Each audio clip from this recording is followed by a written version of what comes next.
Top of the morning, folks. Welcome back to another tofu adventure.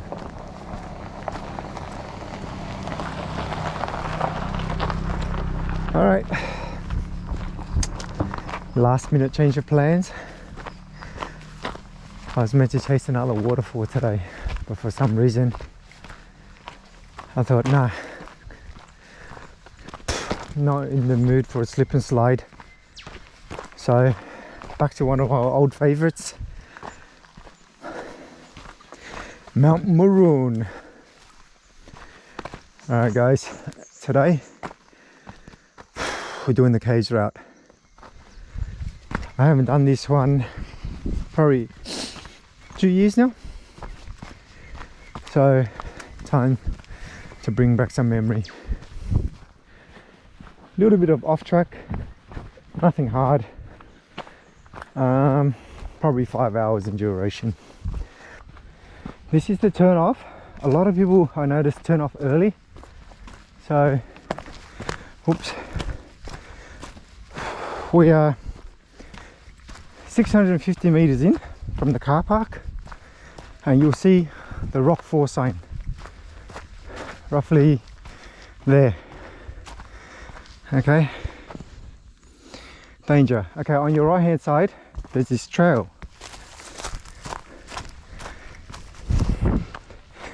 The sign is in view. This will save the bush bashing component of this hike. Follow this trail until you hit the creek now, or gully. Alright, so this is the creek or the dry gully that I'm referring to. The route is northeast and it goes around this direction, and then it curves around until you hit the mountain cliff face. So that's pretty much it. And once you hit the cliff face, that's pretty much where a lot of the people rejoin after their so-called bush bash. So again, there's a defined trail. It gets a little bit faint, but I wouldn't call any of this bush bashing. Call me cynical. Alright, so I said head in the northeast direction, and then once you climb a little bit and once you notice it flattens out a bit, move back to the northwest direction towards the cliff face. At the dry gully, it turns here. I'm pretty sure this is the old track to the cave. Alright, I got overly excited and I followed the wrong track, and I already knew that I'm off track, but there was this really nice clean fire trail. Couldn't resist my curiosity to see where it leads, so I decided to follow it to see where it leads me. Hopefully to the cave. If not, it's going to require some bush bashing.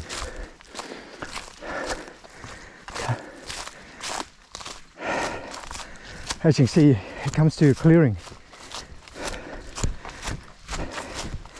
which is quite interesting.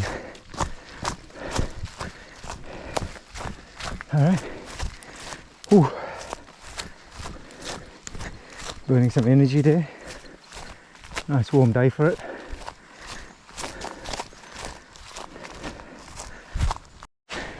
My GPS tells me I'm directly below the caves, so I abandoned the trail and I'm just going to go straight up the cliff face, which kind of sucks, but I don't want to deviate too far from the caves. Quite keen on where that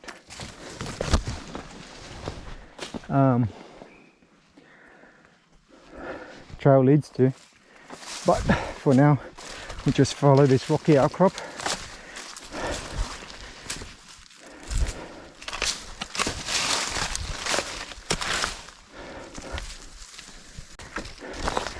My apologies for those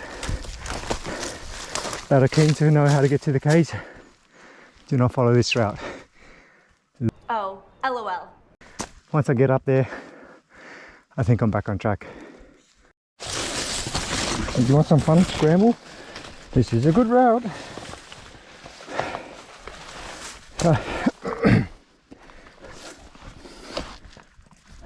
The goal is to get on top of this, and I think at that stage I'll be high enough to assess where I am. So the caves is directly above me. Whew.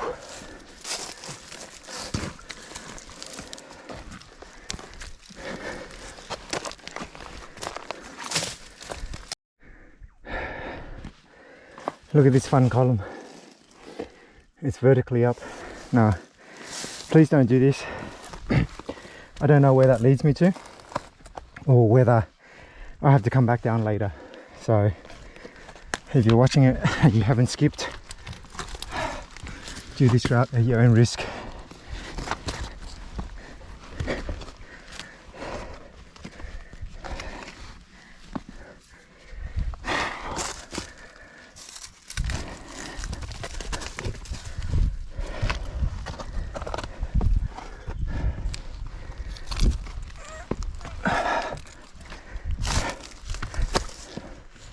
A little bit of spice to your hike. All right, I recognize where I am now. So 45 minutes, give me another 5 minutes, I get there. There's a cave right there, like 10 meters away. But then, yep, very slippy, hilly way to get there. All right, cool. Same time, if I was to do the trail, I guess I have to rename this hike How Not to Get to Maroon Caves.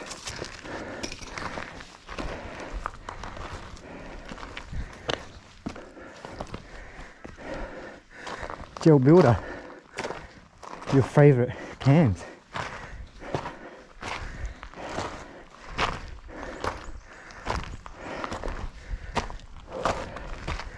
Beautiful this cave is.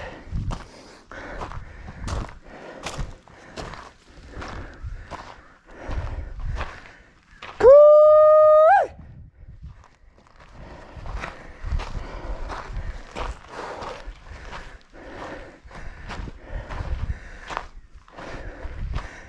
I remember this rock being further out. If you come up here, yeah, baby. Yeah. Look at these views.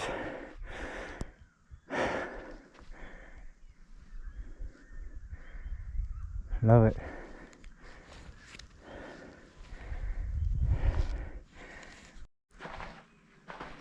All right. The hardest part of the hike is now to come. The gloves are out. We're gonna bush bash, well, technically bush bash to the Western Ridge. Okay, so the last time I did this, I didn't descend far enough, and then I got stuck. But it was 2 years ago. I honestly don't remember. I remember I wasted an hour and I had to retrack or retrace my steps. So I'd rather descend a little bit more today. That way, worst case, I have to climb up rather than backtrack. Climbing up is easier than descending. Okay, I think we're here. Not 100% sure. Yep. Okay, so based on my GPX, it's down this way. All right, let's go. Okay, standing above here, I can see that there's a route, a contour that goes around the base of the cliff. I'm not sure if I have to get all the way down there or across to that tree. Oh well, it's been a while. Path of least resistance is my key motto, but I don't want to give up too much elevation. I'm still tracking the base of the cliff. Now, I'm not sure what I did or the route I did 2 years ago, but I don't remember this. So it's a clearing. You can see that that's kind of the cliff face right there. I ended up all the way up there somehow last time. Bloody hell. Anyways, and then I'm just following this clearing around, and this is the base. Pretty sure the trail somewhere here. I'm close enough.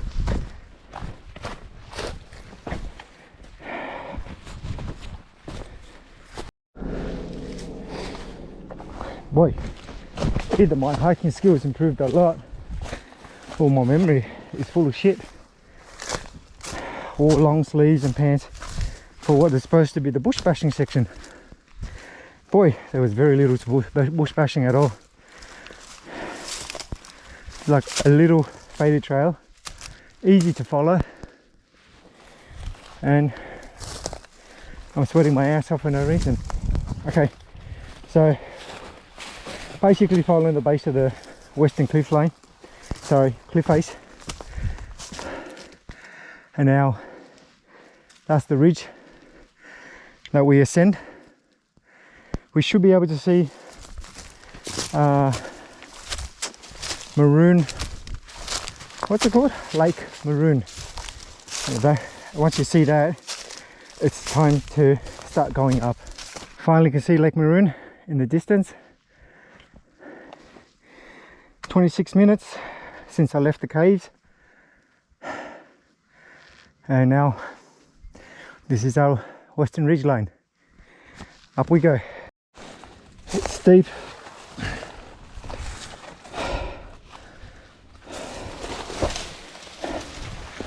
So at this stage, just follow the GPX the best you could. Whew, massive splinter right here.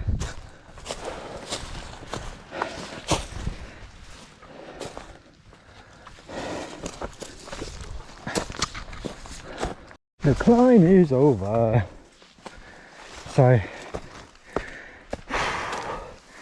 when you reach this, what is this? Something outcrop. You know that you're almost at the top. Check out the views. Whoa! Beautiful. Lake Maroon. Mount May over there.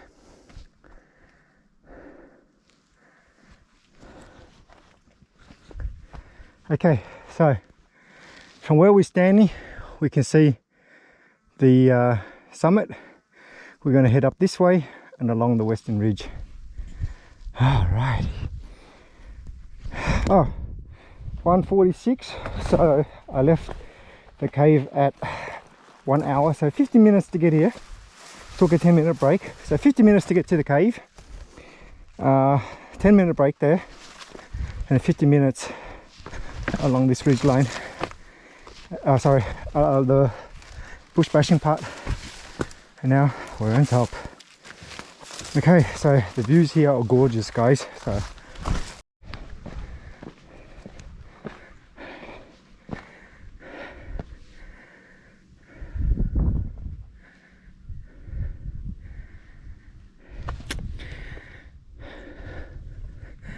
did I forget to mention that this is my favorite view of all? Better than the steamers in my opinion. Maybe that's why I've never been to the steamers. Green farmland. That's the road that we drove in. There's a south summit right there. I can see some humans there.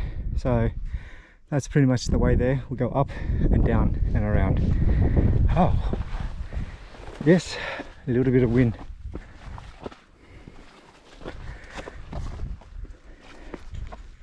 So this is pretty much the easy part, all the climbing's done.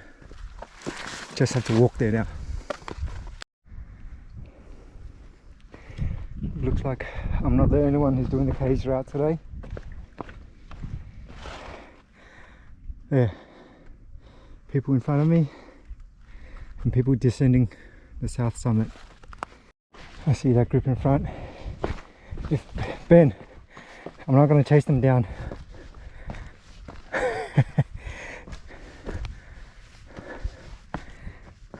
I have to go up and down.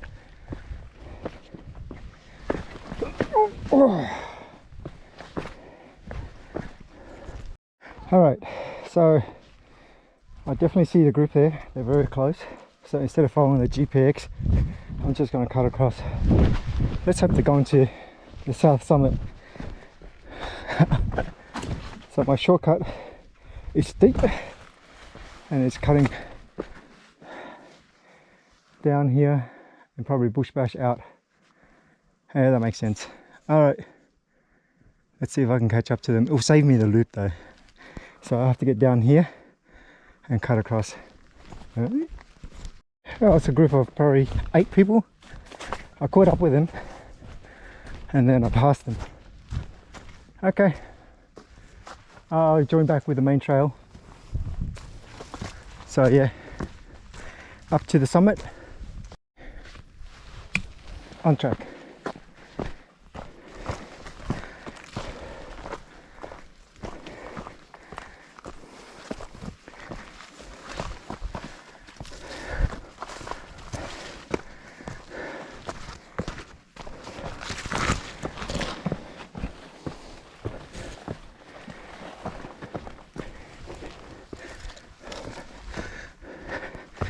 Summit time now is 2:30, so not bad. A lot faster than the first time I did it. I guess I'm more experienced. 2.5 hours, not 2:30, sorry. 2.5 hours.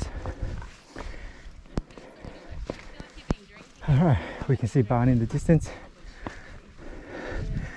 Are you going?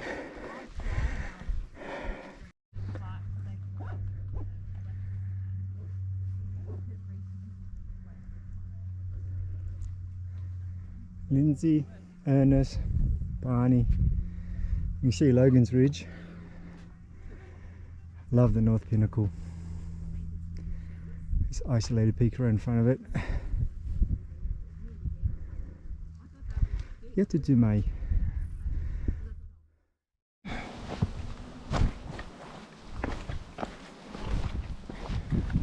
Descending. Alright guys, I'm pretty much on the main trail now anyways, so there's nothing difficult about this, just getting back to the car. Okay, that wasn't bad. I think I set a new PB. The time now is 3 hours and 29 minutes. Let's say 3 hours and 30. Took me an hour to descend Maroon and I didn't even run.